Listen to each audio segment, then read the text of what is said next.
The rain in London came down in soft, cold needles, turning the streets of Soho into a mirror of neon.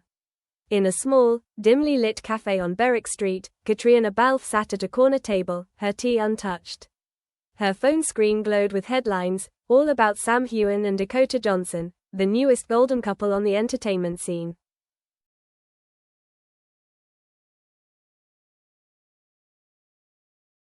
She sighed, tapping the edge of her mug with one elegant finger. Sam was everywhere lately: red carpets, photo calls, magazine spreads. And now, on every headline, there was Dakota, smiling beside him, her arm looped through his, the two of them looking impossibly chic.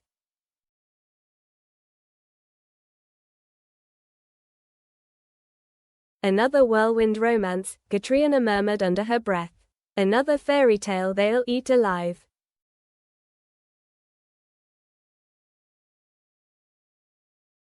Across the cafe, a young reporter from a glossy celebrity weekly was nervously flipping through notes. Caitríona had agreed to a small interview, supposedly about her latest film, but the journalist's eyes kept darting to her phone, probably itching to ask about Sam. Caitríona knew how these things worked.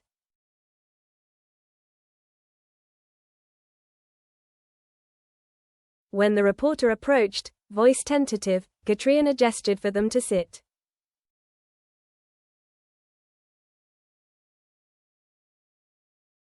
"I know why you're here," Caitríona said with a half smile. "Let's just say it, Sam and Dakota."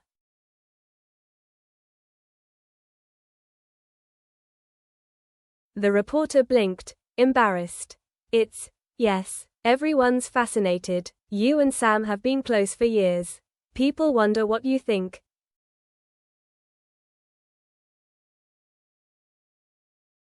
Caitríona leaned back, the corner of her mouth tightening. "Sam's a wonderful man. Dakota seems lovely. But," she hesitated, the word hanging between them like a dropped glass. "But I don't know if they're built to last. These things, this intensity, the press, the constant attention, it burns hot. And then it burns out."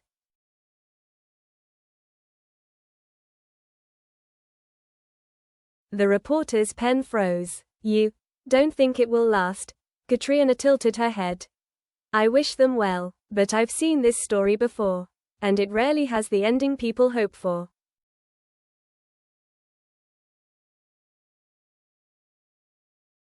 The reporter scribbled furiously, eyes wide. Caitríona watched, a flicker of regret crossing her face. She hadn't meant to give them a headline. But the words were out now, alive.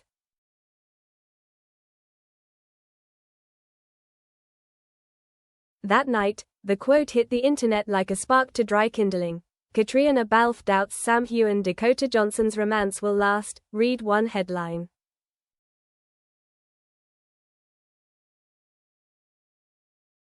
Actress predicts doom for Sam Dakota, read another. By morning, Sam's phone was buzzing non-stop with messages from his publicist. Dakota's agent was calling. Caitríona's name trended on Twitter.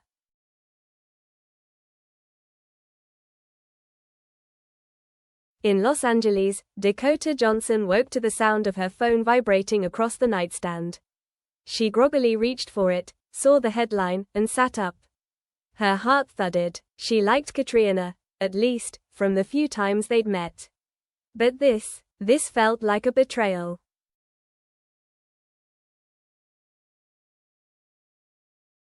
Sam, meanwhile, was on location in Scotland, filming a thriller.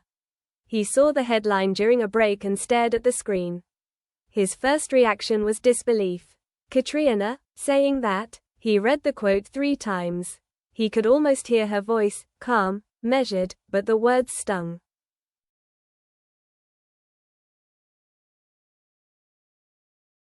He shoved the phone in his pocket. The sky above the set was iron gray. His chest felt tight.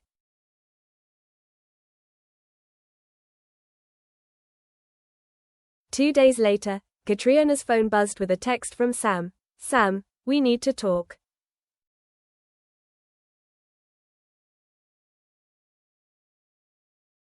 Caitríona, "I know. Sam, call me tonight." She stared at the screen. The cafe moment replayed in her mind, the tea, the reporter's eager eyes, her own careless words. She'd been honest, but honesty in this business was like glass, beautiful, fragile, and dangerous when it shattered.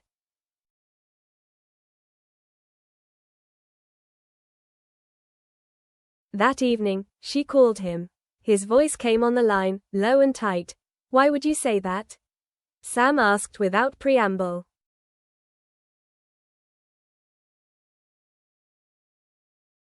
"I didn't mean it as a headline," Caitríona said. "I was speaking off the cuff. I didn't realize."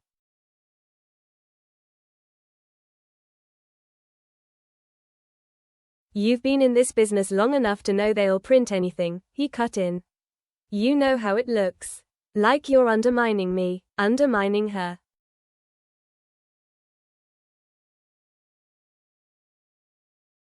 "I'm not undermining anyone." Caitríona's voice sharpened. "I care about you, Sam. You're like family. I just worry. I see how fast this is moving."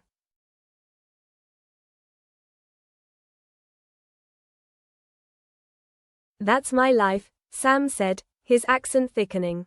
"My choices, not for you to predict publicly."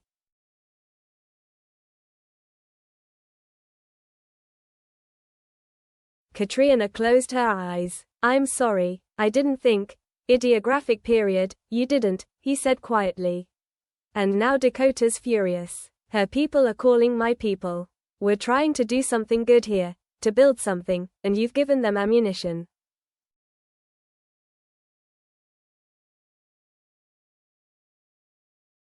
The line went quiet. Caitríona pressed her palm to her forehead. "I'll fix it," she whispered.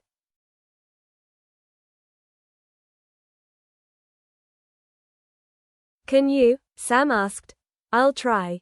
When the call ended, Caitríona sat in her kitchen, staring at the city lights beyond her window. She thought about Sam, about Dakota, about the machine they were all trapped in, the media cycle, the headlines, the stories spun from fragments of truth. She had tried to be honest. But sometimes honesty was the most dangerous thing of all.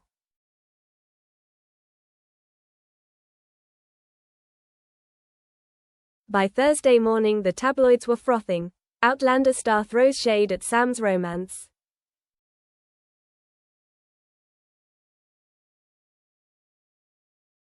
Dakota Johnson, deeply hurt by Caitríona's comment, publicists began calling each other in hushed tones. Blogs dissected Caitríona's words, debating whether she had been malicious or simply honest. The story had grown a life of its own.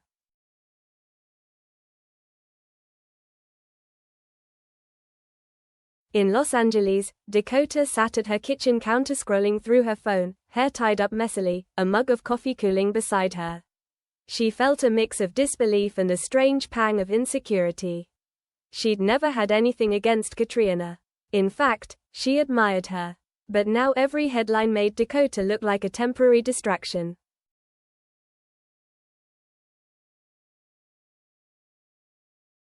Her phone buzzed. Sam's name lit the screen. "Hey," she said quietly when she picked up.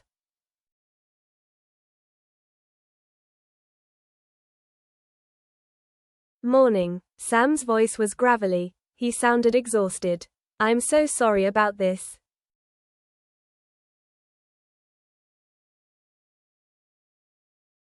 "It's not your fault," Dakota said.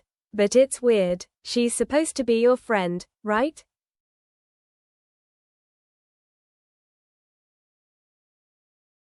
"She is." Sam rubbed his forehead. "She's just protective. Maybe too honest." Dakota hesitated. "Do you think she's right?"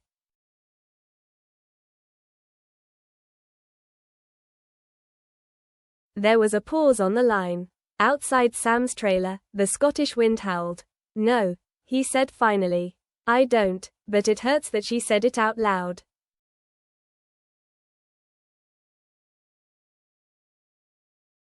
Dakota swallowed hard. "It hurts me, too." Sam closed his eyes. He could picture Dakota sitting in sunlight somewhere in California, the opposite of his gray, wet world. He wanted to shield her from the noise, to fix everything. But he felt powerless.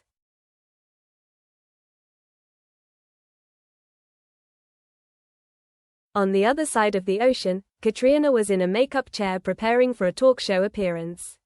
The makeup artist was scrolling on her phone and whispering to the hairstylist. Caitríona caught fragments. Sam and Dakota, prediction, headlines.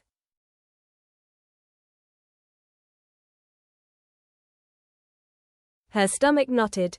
Could we keep the questions to my film, please? She asked her publicist.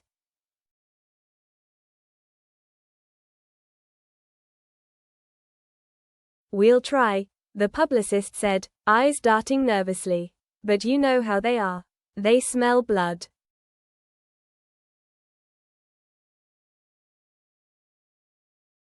When Caitríona walked onto the stage later that day, the host smiled too brightly. They asked about the film. They asked about the charity work. And then, inevitably.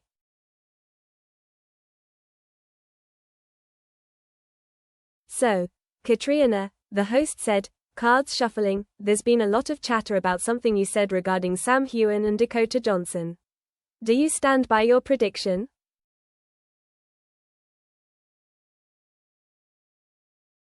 A low murmur went through the audience. The cameras zoomed in. Caitríona forced a smile. I think what I said was taken out of context, she said carefully. I care deeply about Sam. I think Dakota is wonderful. My only point was that relationships in our world can be challenging. I didn't mean to imply anything cruel.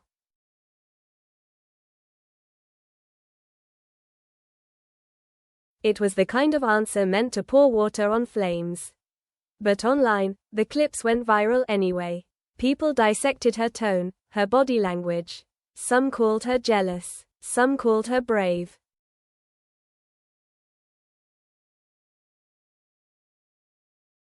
That night, Caitríona sat alone in her flat, scrolling through the responses. She found one tweet that read,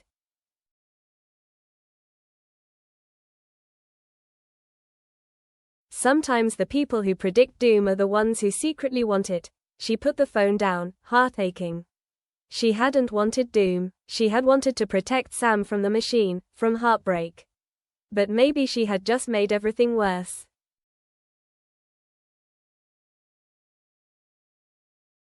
Meanwhile in Scotland, Sam walked the edge of a darkened set after a long day of filming. His friend and bodyguard, Mark, caught up with him.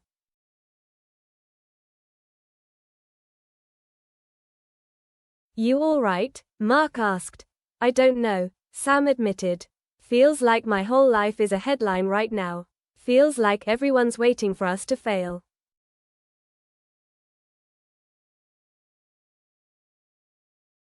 Mark shrugged. Then don't. Prove them wrong. Sam gave a small laugh. Easier said than done.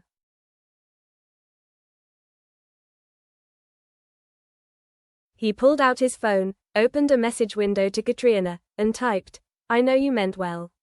But you've made this very hard for us.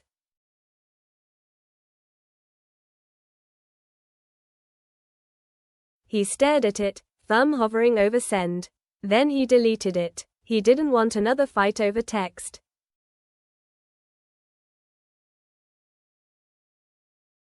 Instead, he typed, Can we meet? When I'm back in London. The reply came a few minutes later.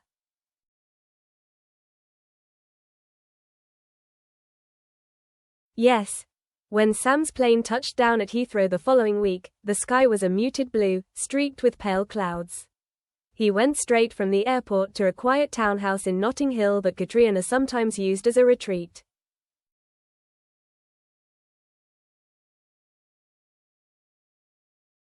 She opened the door herself. She looked tired, hair pulled back, no makeup, an oversized sweater.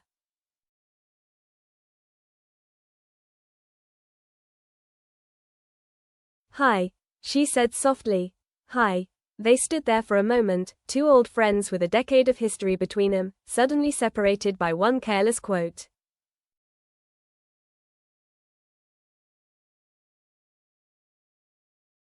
Come in, she said. He stepped inside. The flat smelled faintly of tea and lavender.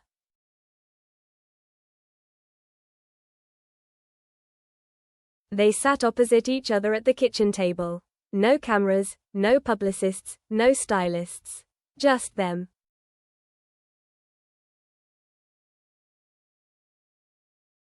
I'm sorry, Caitríona said before he could speak. I was careless. I thought I was protecting you, but I see now I wasn't. I see how it looks, how it sounds. I've put you and Dakota in a horrible spot.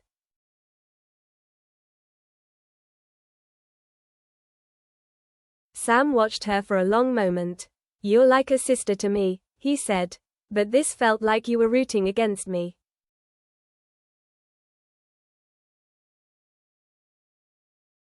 I wasn't, she said quickly. I just worry. You throw yourself into things. You're so open, so trusting. And sometimes people, she stopped herself. Sometimes the world isn't kind to that.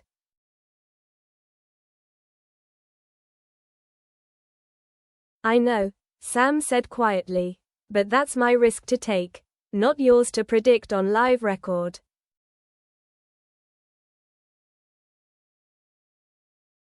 Caitríona's eyes shimmered. I'll fix it, she said. I'll go on record. I'll say I was wrong. I'll support you publicly.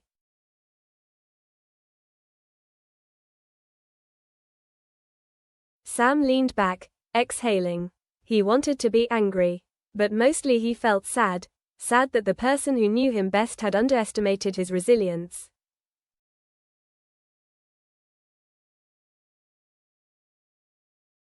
I don't need you to fix it, he said finally. I just need you to be on my side.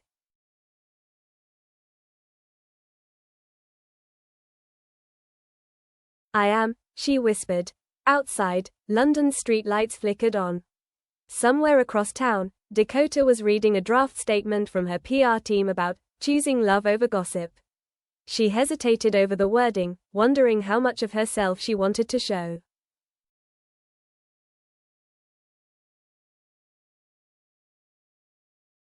Inside the flat, Sam and Caitríona sat in silence for a long time, the unspoken words settling between them like dust.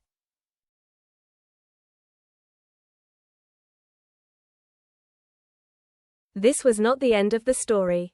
If anything, it was the beginning of a larger reckoning, for Caitríona, for Sam, for Dakota, for the way public lives twisted private truths.